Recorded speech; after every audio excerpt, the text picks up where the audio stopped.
Partager, je m'adresse aujourd'hui à mes frères et sœurs gabonais. Ce que j'ai annoncé il y a quelques jours, que votre ex-première dame a pillé le Gabon. Eh bien, ça a été confirmé aujourd'hui. Et j'attends que les gens se connectent pour que je vienne vous édifier ce qui s'est passé et tout. Et vous donner le nom aussi d'une dame ministre qui était la protégée de votre ex-première dame au Gabon. C'est grave. Partagez le direct, partagez le direct.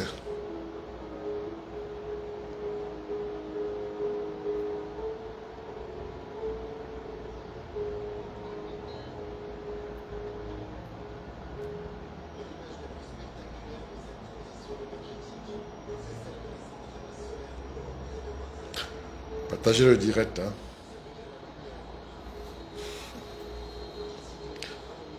La situation est grave.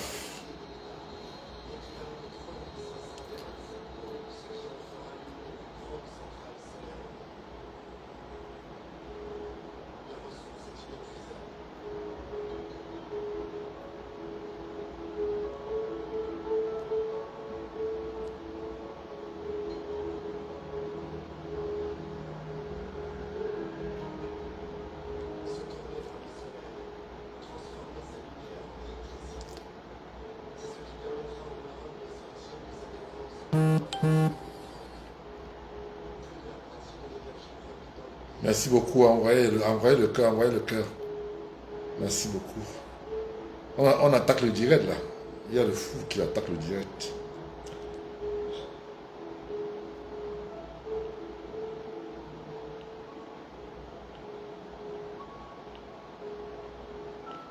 Envoyez le cœur, envoyez le cœur.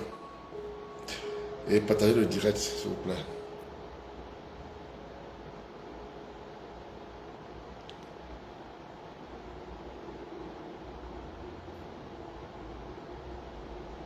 Partagez le direct là, partagez le direct. Je suis en train de faire la même chose.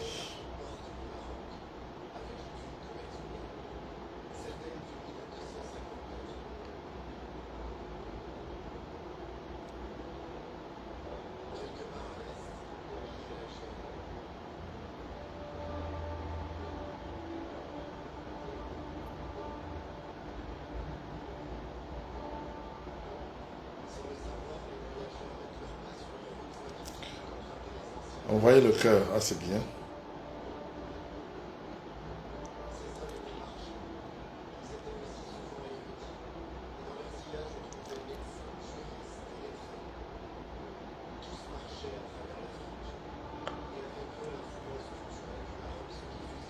Envoyez beaucoup de cœur et partagez le direct.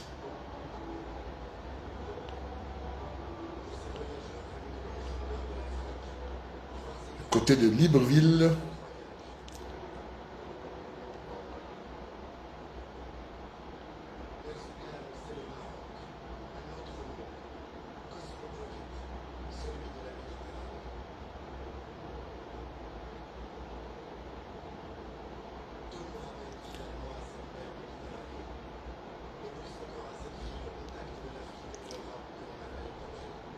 Envoyez le cœur et partagez le direct.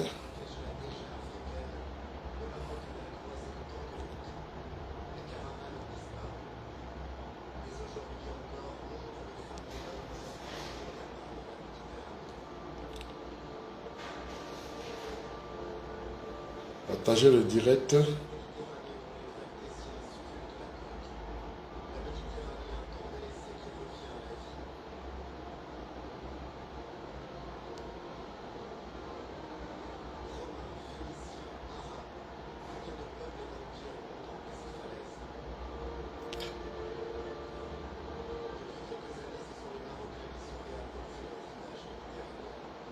Il y a certaines personnes qui viennent dans mon direct qui sont des gens peu recommandables. Donc, c'est pour ça que je demande à tout le monde de partager le direct.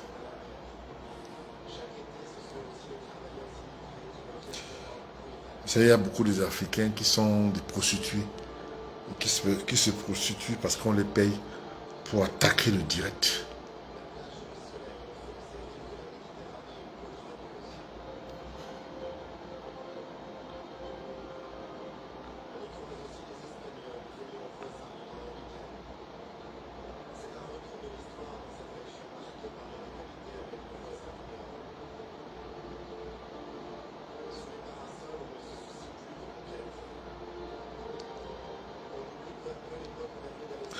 Je suis en train de partager comme vous. Hein.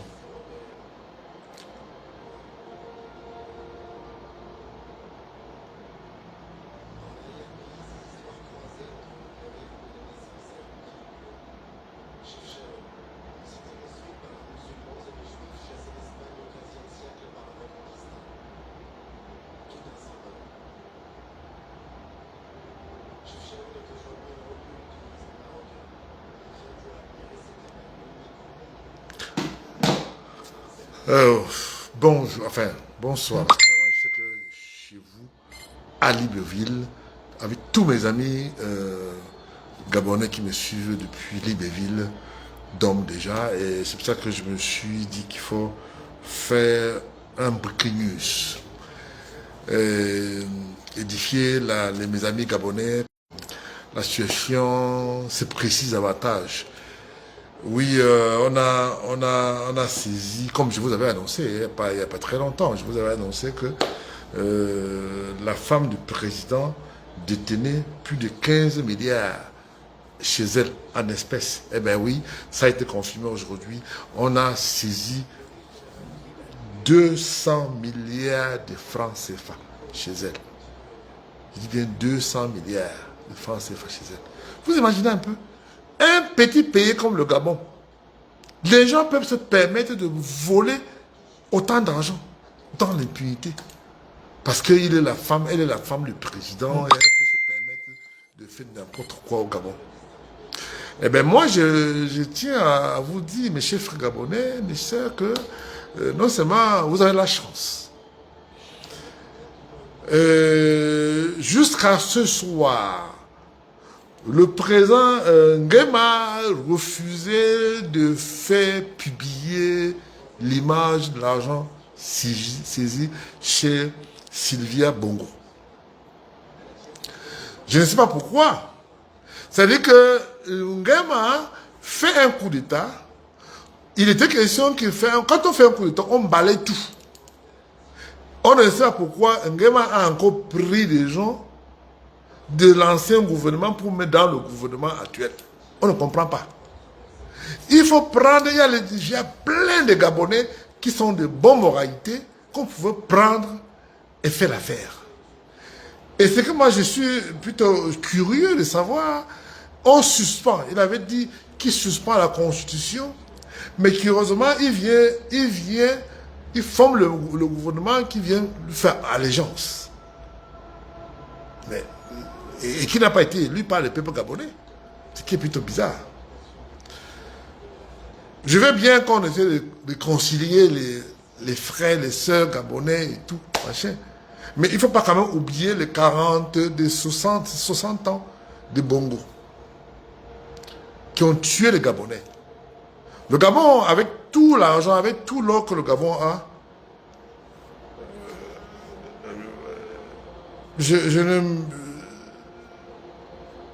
en tout cas, ce qui est un peu bizarre, c'est que la majorité de nos dirigeants africains ils ont un problème. Le problème qu'ils ont, c'est qu'ils refusent d'accepter qu'ils ont failli à leur mission. Comme par exemple, c'est le cas que nous vivons au Cameroun et au Tchad. N'oublions pas que Idriss Déby est venu au pouvoir par un coup d'État. Il a été tué. Lui, au moins, là, on l'a tué. Mais Bongo est mort. Les Gabonais l'aimaient bien. Mais qu'est-ce que Bongo a laissé comme héritage aux Gabonais? Rien. Son fils est venu faire pire encore. Ali Bongo est venu faire pire encore. Et c'est pour ça que quand on parle Gabon, Guinée équatoriale, Cameroun, Centrafrique, Tchad, Congo, Brazza, Congo, Kinshasa, nous sommes tous des frères. Donc, moi, nous on parle de Gabon parce que, bon, quand même, on est des voisins. Et puis, il y a plein de nos frères qui vivent là-bas.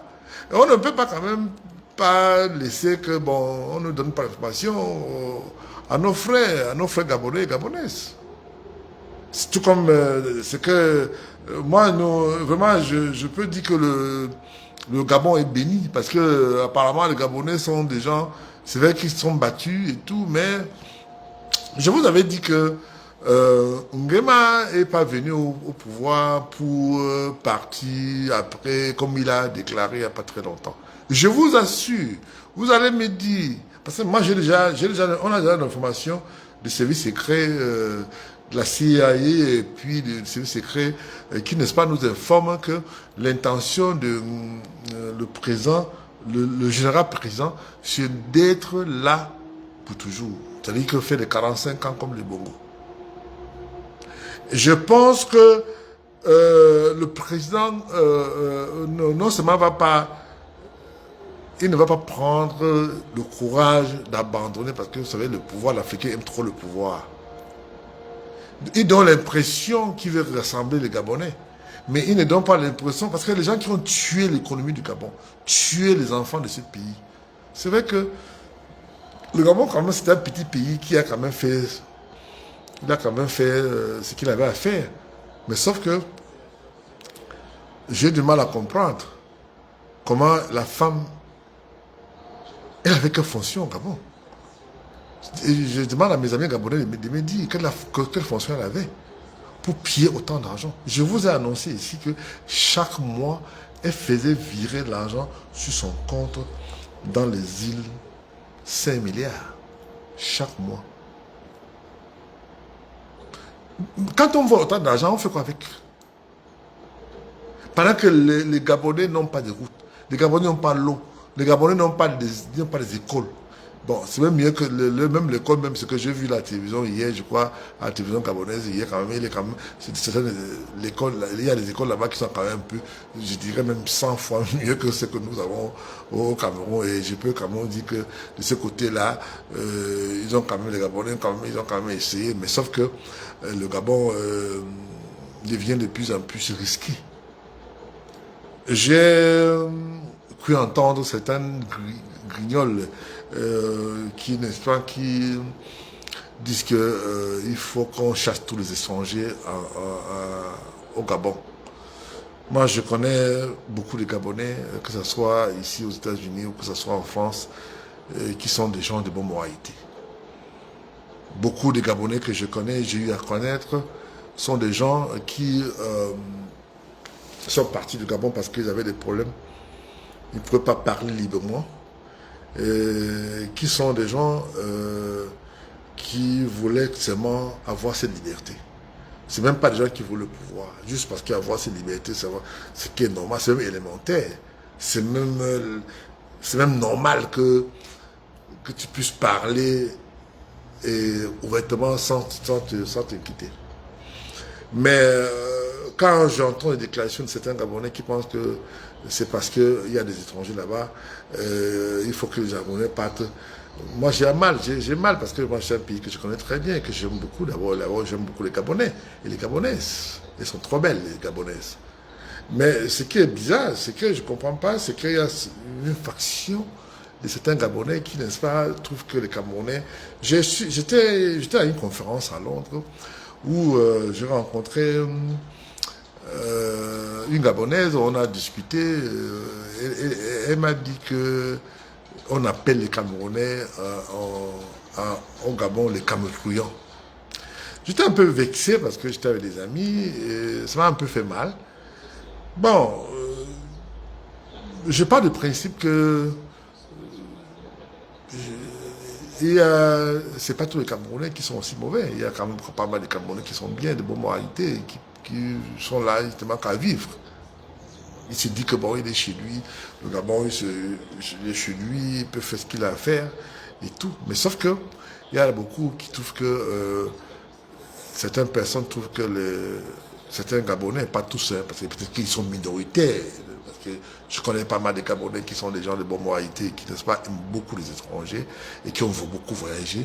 La plupart des Gabonais qui parlent mal ou bien qui trouvent que les Africains, les étrangers, le font ombrage au Gabon, ce sont ceux qui n'ont pas voyagé, qui n'ont peut-être pas, qui ne regardent pas la télévision et qui n'ont même pas la télévision chez eux.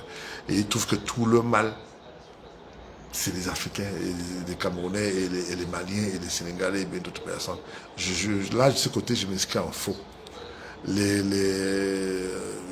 vais même parler des Bamoun, qui sont des gens de très bonne moralité, et qui sont des taximens, qui font... J'ai vu, quand j'étais au Gabon, j'ai vu pas mal qui s'arrêtaient pour souvenir aux besoins quotidiens de leur famille, et qui ne dérangeaient personne. Et je crois qu'on est des frères, on est appelés à vivre ensemble. C'est comme le Gabon et le Cameroun, c'est comme les fesses. On est obligé de s'asseoir avec. Donc on ne peut pas s'en passer l'un et l'autre. Et je voulais dire aux Gabonais et à mes frères gabonais et mes frères gabonaises que c'est vrai que le Gabon, vous vous souvenez, à l'époque, quand la Guinée équatoriale était encore la Guinée équatoriale que nous qu'on connaissait. Les Guinéens venaient au Gabon, ils étaient quoi? Ils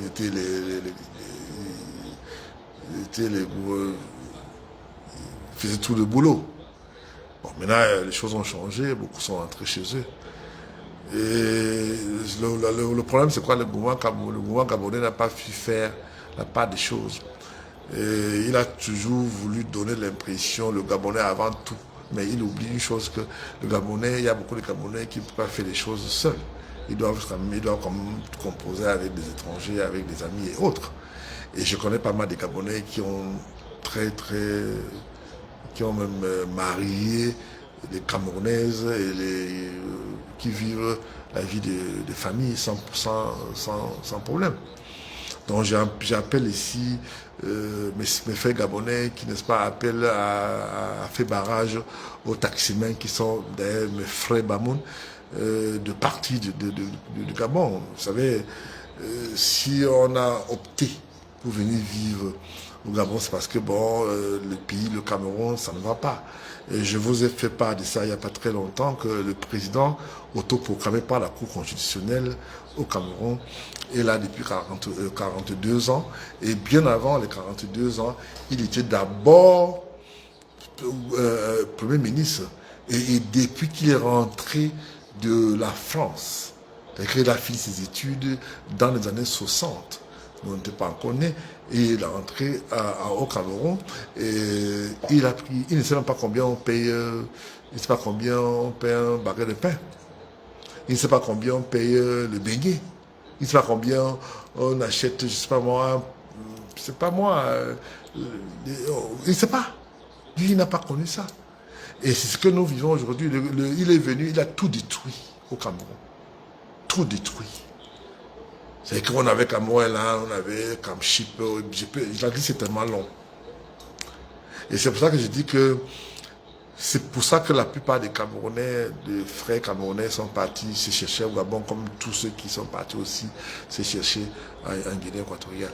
C'est pas parce que s'ils avaient de boulot au Cameroun, ils n'avaient pas sorti aller ailleurs. C'est tout comme nous, on nous appelle les immigrés, mais quand les Blancs viennent chez nous, on les appelle les expatriés. Vous voyez la différence? Et c'est que moi, je n'aime pas beaucoup trop ces mots d'immigrés là.